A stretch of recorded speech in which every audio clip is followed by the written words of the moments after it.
तैसे भागवत में एकादश स्कंद में तितिक्ष ब्राह्मण का देखो, गृहस्थी में रहते थे, लड़के बच्चे थे, खूब धन कमाया, वो बड़े ही कंजूस स्वभाव के थे, न परिवार को भोगने देते थे न स्वयं भोगते थे। अब कुछ ऐसी विपरीत परिस्थिति आई, सब दिन होत न एक समान, राजदंड उन पे लागू हुआ तो काफी अर्थ तो टैक्स में चला गया। फिर परिवार के जनों ने देखा कि ये तो कंजूस है, 1 रुपया भी नहीं देगा, वो लोग इधर उधर से हाथ मार के फिर आग लग गई। अब परिवार वालों ने उसका त्याग कर दिया, केवल अकेला, कोई उससे प्यार नहीं करता, अर्थ उसके हाथ से चला गया सब। अब विचार किया कि मेरा पूरा जीवन निकल गया, उत्तम वर्ण में जन्म हुआ था, वृद्धावस्था आ गई, अब क्या होगा, क्या होगा?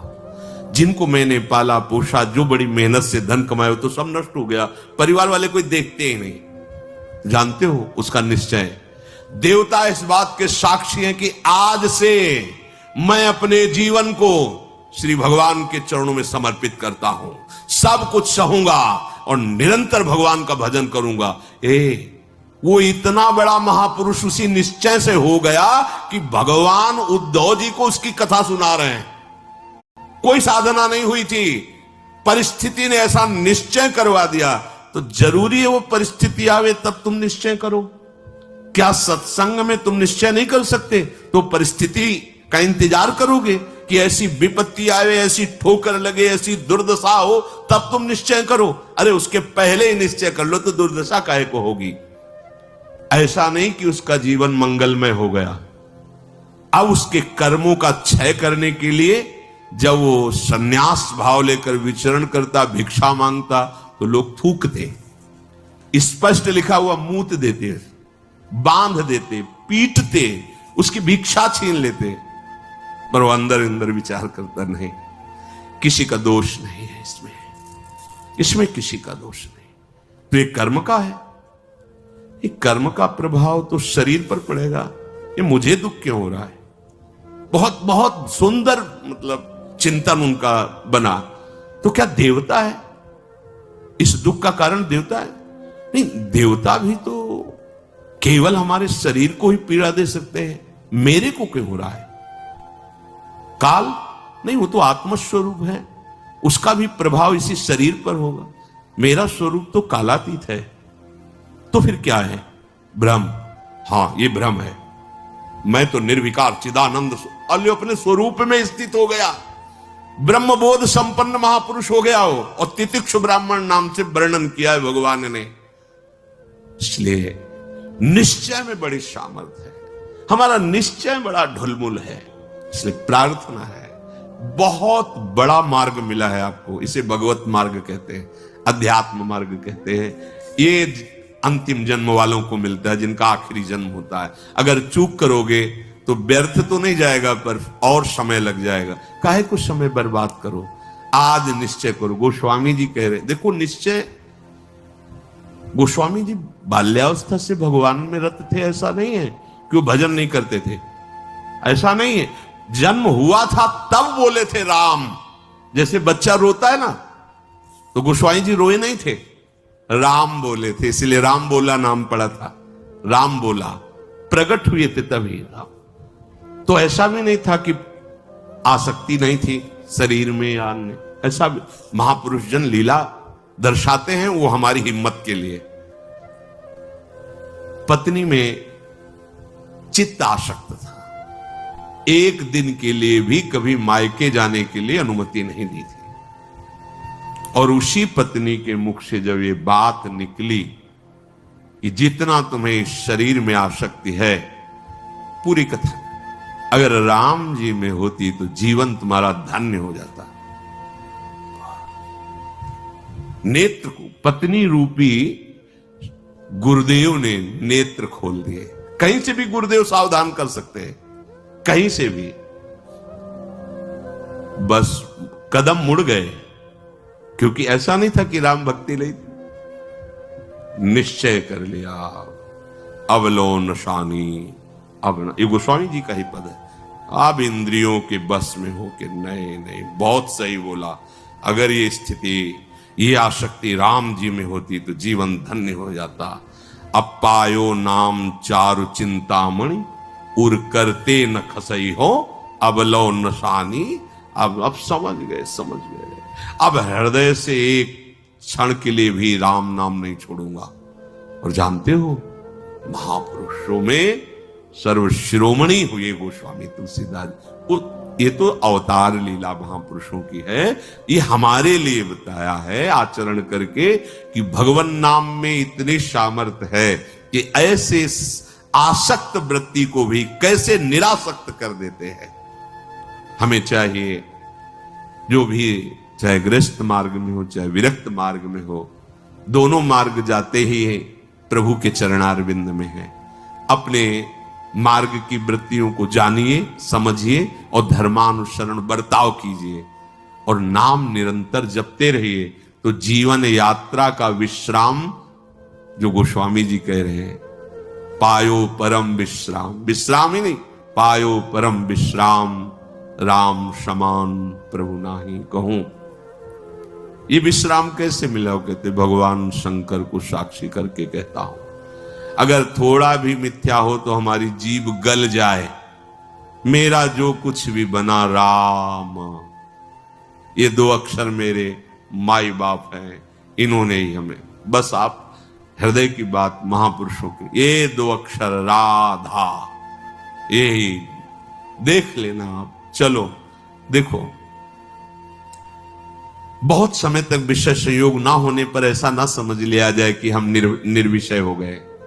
बहुत ये चोर हैं, बहुत छुप कर रहते हैं और चिंगारी की तरह रहते हैं। फूस मिल जाए तो ज्वाला बनने में सेकंड लगता है। ध्यान रखना, 20 वर्ष 30 वर्ष बिल्कुल निर्विकार, संयोग नहीं। लगता है कि अब हमें कौन परास्त कर सकता है। चिंगारी है, फूस मिला ज्वाला बन जाएगी, जिसे नारद जी ने कहा तरंगवत, और संयोग बना तो समुद्रवत, डूब जाओगे, निकलना मुश्किल हो जाएगा। जब तक भगवत साक्षात्कार ना हो जाए, जब तक आपको अपने शरीर का अहम स्मरण करता भोक्ता भाव है, तो ईमानदारी से सावधानी पूर्वक अपने धर्म का पालन करते हुए प्रिया प्रीतम का निरंतर स्मरण, यही हमारे जीवन का परम लक्ष्य होगा। इसी से हमें परमानंद की प्राप्ति होगी।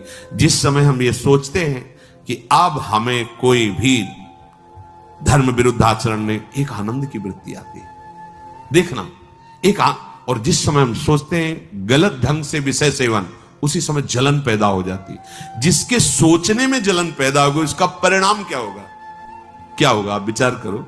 जिसके सोचने में हमारे जलन हो रही, तो उसका परिणाम तो ज्वाला होगा। धर्म से चलो। चक्रवर्ती सम्राट महाराज अम्बरीश जी चक्रवर्ती सम्राट होते हुए भक्तों के शिरोमणि हुए। आप क्या भगवत आनंद प्राप्त नहीं कर सकते गृहस्थ में रहकर? ये उद्दंड लोगों की बातें नहीं सुननी चाहिए। जैसे आप, अरे ये तो बाबा जियों के लिए है, सन्यासियों के लिए, हमारे लिए थोड़ी नहीं। भाई, मनुष्य जन्म सबको भगवत प्राप्ति के लिए, भगवदानंद में। देखो, आपके अच्छे आचरण हो, आप जितेंद्री हो, आप नाम जप कर रहे हो, आप कोई नशा नहीं करते, सबकी सेवा का भाव है, तो राम राज्य नहीं हो गया? सब आनंदित रहेंगे, सब प्रसन्न रहेंगे, सबका हृदय सत्य और धर्म से युक्त रहेगा। यही तो आनंद का स्वरूप है। जब आप शास्त्र और सत्संग स्वीकार नहीं करते, तो आपके अंदर आसुरी वृत्ति बढ़ती, राक्षसी वृत्ति, और फिर देखो अपने को दुखी, अपने परिवार को दुखी, अपने नगर को दुखी, अपने देश को कलंकित, क्या क्या नहीं करवा देती है राक्षसी बुद्धि। इसलिए भाई, ये सत्संग, गृहस्थ, विरक्त, जो भी जहां भी है, सबके मंगल के लिए वहीं रहो, वहीं रहो, प्रभु के होके रहो। दूसरों को दुख पहुंचाने वाली बात, चेष्टा मन में भी मत लाओ, सबको सुख पहुंचाओ, नाम जप करो, सबका मंगल हो जाएगा। देखो, हम सब तरंगे हैं, समुद्र में ही उछल रहे हैं, हमारा अस्तित्व नहीं है, तरंगों का अस्तित्व नहीं है। ऐसे ही हम भगवत स्वरूप हैं, प्रभु रूपी अगाध समुद्र में हम तरंगे की तरह है। हमारी कोई सत्ता नहीं है। ये जो सोच रहे हो ना, सत्ता नहीं, सत्ता उन्हीं की है, उन्हीं की है। अभी आप समझ नहीं पा रहे। तरंग है क्या? समुद्र ही तो है। वायु विकार खत्म हुआ, समुद्र ही था, समुद्र ही है, बीच में तरंगे। ये सब तरंगे हैं। मन की तरंगे मिटा दो, फिर देख लो आप क्या हो, भगवत स्वरूप परम आनंद में। अब चाहे सृष्टि में रहो, चाहे धाम में जाओ, कोई फर्क नहीं पड़ता। व्यवहार में भी रहते हुए परमानंद, शरीर छूटे तो प्रभु में परमानंद। उसी के लिए तो हम प्रयास करें, जितनी चेष्टाएं कर रहे हैं सुख के लिए ही तो कर रहे हैं। हे भाई, आप कोई भी हो, गृहस्थ हो, विरक्त हो, कोई भी हो, धर्म से चलो, नाम जप करो, सबकी सेवा की भावना अंदर रखो, तो मनुष्य जीवन का लाभ मिल जाएगा। ये उद्दंडता पूर्वक तर्क वृत्ति रखोगे तो अभी सौभाग्य मिल रहा है सुनने का। धीरे धीरे समय ऐसा आ जाएगा, आपको शतवार्ता सुनने को नहीं मिलेगी। देख लेना, सतवार्ता जिसके श्रवण मात्र से हमारे हृदय में आनंद का स्फुरण हो और हम उस आनंद के बल से निर्विषय हो जाएं, वो वार्ता सुनने को नहीं मिलेगी। फिर और समय आएगा, धर्म सुने नहीं काना, कलिकाल बिहाल की मनुजा, नहीं माने को अनुजा तनुजा। सब होश में अभी समय है, तर्क वितर्क छोड़ो। जैसा शास्त्र सदगुरुदेव संत जन कह रहे वैसी बात मान लो, निहाल हो जाओगे, परमानंद में मगन हो जाओगे। ये हम बुद्धि की बात नहीं कहते कि तर्क वितर्क आप करें। तर्क, सत्संग तर्क नष्ट करने के लिए होता है। हृदय में देखो, बहादुरी जबान से कहने की नहीं है, ये हृदय की बात है। ये यहां युद्ध होता है। पता नहीं क्यों बनी हुई है। वेद विद्या पढ़त, कर्म धर्मन करत, जलप तन कलप की अवधियानी, चारुगत छाण संसार भटकत भ्रमत, आस की पास नहीं तोरी जानी। स्पष्ट वर्णन है, इसका मनन हुआ है गुरु कृपा से, तब हम आपको कह रहे हैं, मनों का निरीक्षण करके। आस की पास नहीं तोरी जानी, सकल स्वार्थ करत, क्योंकि आस की पास नहीं तोरी जानी तो सकल स्वार्थ करत, रहत जन्मत मरत, दुख और सुख के होत मानी। अरे छाण जंजार कैसे न निश्चय धरत, एक किन लमत हरिवंश बानी। क्यों निश्चय नहीं करते, उस आस की पास को क्यों नहीं तोड़ देते? वैराग्य मार्ग का पथिक हूं या भगवत मार्ग का पथिक हूं, प्राण त्याग सकता हूं पर एक कदम अधर्म भूल न दे कुमारक नहीं। ऐ मन अब नहीं, अब नहीं, शरीर नष्ट कर दूंगा पर धर्म नहीं नष्ट करूंगा। भगवत मार्ग, ये आस की पास बड़े दुलार से रखे हुए, कभी तो, अभी नहीं, कभी तो, ये क्यों रखे हुए हो? यही तुम्हें भगवदानंद की अनुभूति वर्तमान में नहीं करने दे रही। यही आस की पास। अभी निश्चय करो जिस मार्ग में चले हो, नहीं नहीं नहीं, अभी शुद्ध ज्ञान स्फूर्ति होने लगेगी। ये सब यहां की देखी हुई बातें कह रहे हैं आपको। बच्चापन से इस मार्ग में है तो यहां देखी हुई बातें कर रहे हैं। बहुत वैराग्य में जीवन, एकांतिक जीवन, फिर भी आशा। पूछो उससे किसकी आशा, क्यों, क्या चाहिए? उत्तर नहीं मिल रहा। चाहिए ये भोग? नहीं, देखना भी नहीं, तो आशा क्यों? पता नहीं। आप देखो, अंदर से देखो, जब यहां की बात कही जाएगी ना तो सबके यहां की बात होगी। ये अलग से नहीं रचा, उसी मशीनरी से बनाया गया जिससे सब निकले हुए हैं, सब मशीनरी। इसीलिए कि ये तो हमारे मन की बात कह रहे हैं, वो तुम्हारे मन की बात नहीं कर रहे, संपूर्ण सृष्टि की बात कर रहे हैं। क्योंकि जिससे मन रचा गया है, जिससे शरीर रचा गया है, वो वही एक ही डिपार्टमेंट है, वहीं से रचा गया है। यही हमें भगवदानंद की प्राप्ति नहीं कराने देती। बहुत धैर्य पूर्वक सुनना है और समझना है। ये हम अपने मन की बात कहते हैं, इसको पढ़ा है, इसको देखा है, इसको समझा है। वैराग्य में जीवन है, इतना भी कहीं गुंजाइश नहीं है। फिर भी आशा है। पूछा जाए इसको भोगों के लिए तो ना है, फिर भी आशा है। ये क्यों है? यही छाण जंजार क्यों न निश्चय धरत, निश्चय क्यों नहीं कर रहा तू? तेरे निश्चय की कमी के कारण ये आशा की फांसी बनी हुई है। जब तक ये आशा की फांसी बनी रहेगी तब तक तुझे परमार्थ वस्तु का स्फुरण नहीं होगा। पक्की बात है। ये जो शुद्ध ज्ञान है स्फुरित ही नहीं होता, कामना से ढका रहता है। जैसे कोहरे की ताकत नहीं कि सूर्य को ढक ले, पर मेरे नेत्रों के ढकने के कारण लगता है सूर्य ढक गया। ऐसे ही ज्ञान स्वरूप जो भगवद अंश है इसमें स्फुरणाएं होती, जैसे सूर्य की किरणें निकलती ना, ऐसे इसमें ज्ञान की तरंगे निकलती रहती, आनंद की तरंगे निकलती रहती। वो आपके अनुभव में आपकी ही तरंग है, अनुभव में इसलिए नहीं आती कि कामना रूपी आशा रूपी कोहरा फैल गया। पिंगला जी ने कोई साधना नहीं की थी ज्ञान प्राप्ति की। ज्ञानियों के परम गुरु विदेहराज जनक जी के ही नगर में रह रही थी, पर वैश्यावृत्ति करती थी। देखिए, पढ़ के देख लीजिए, बहुत सूक्ष्मता से मनन करते हुए तो आपको उत्तर मिल जाएगा। अपने शरीर का श्रृंगार करके बैठ गई संध्या के समय से कोई पुरुष उधर से आता दिखाई देता तो ये पुरुष हमें धन देगा, हमारे शरीर का सेवन करेगा, निकल गया। ये नहीं तो ये करेगा। ऐसे रात्रि अर्धरात्रि हो गई। भगवद अवतार अवधूत शिरोमणि श्री दत्तात्रेय जी भ्रमण करते हुए वहीं सर्वज्ञ महापुरुष थे, उसकी वृत्ति में ही अपनी वृत्ति लगाए हुए थे। तभी तो उन्होंने गुरु बनाया उसको।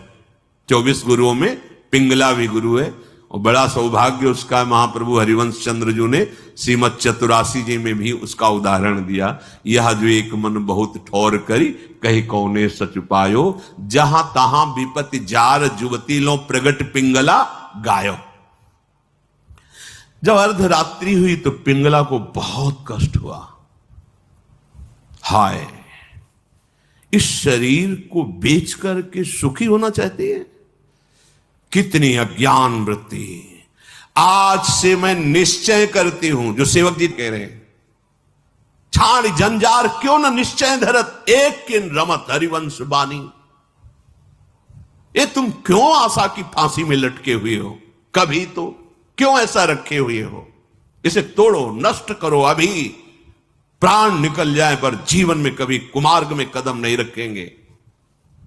पिंगला जी ने निश्चय किया, आज के बाद मैं कभी भी किसी पुरुष का संयोग नहीं करूंगी, किसी को नहीं देखूंगी।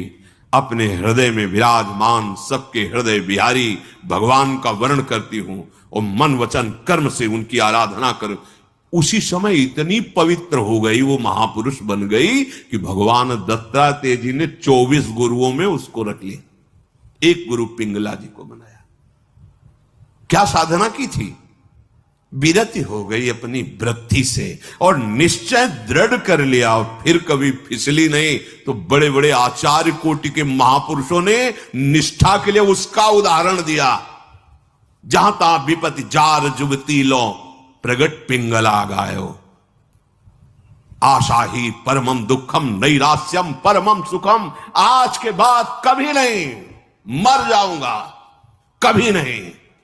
अभी अभी भगवदानंद स्फूर्त होने लगे, अभी ज्ञान विज्ञान स्फूर्त होने लगेगा। हिम्मत नहीं पड़ रही, इस बात का निश्चय करने की हिम्मत नहीं पड़ रही। क्यों? क्योंकि आपको आशा है, भोग में सुख है। हिम्मत कर लीजिए तो आप अभी जीवन मुक्त अवस्था में पहुंच जाएंगे, क्योंकि उस अवस्था में पहुंचने के लिए कोई बाहरी क्रियाओं की आवश्यकता नहीं, वो हमारा स्वरूप है। हम जीवन मुक्त थे, जीवन मुक्त है, जीवन मुक्त रहेंगे। हमने अपनी स्वतंत्रता को, भगवदानंद को कामना और आशा की फांसी में बांध दिया है। हम ही को तोड़ना पड़ेगा। इसलिए छाड़ी जंजार क्यों न निश्चय धरत, आगमा पायनो अनित्यास्तास्तिक्षस्व भारत। ये आने जाने वाले विकारों में तुम इतने कमजोर हो गए कि तुम आशा की फांसी बांधे हुए हो, तो परमम दुखम, दुख ही भोगना पड़ेगा। श्रीपाद कह रहे हैं, इस शरीर या किसी भी शरीर को जो मानव देह प्राप्त हुआ है, ये परम सुख प्राप्ति के लिए।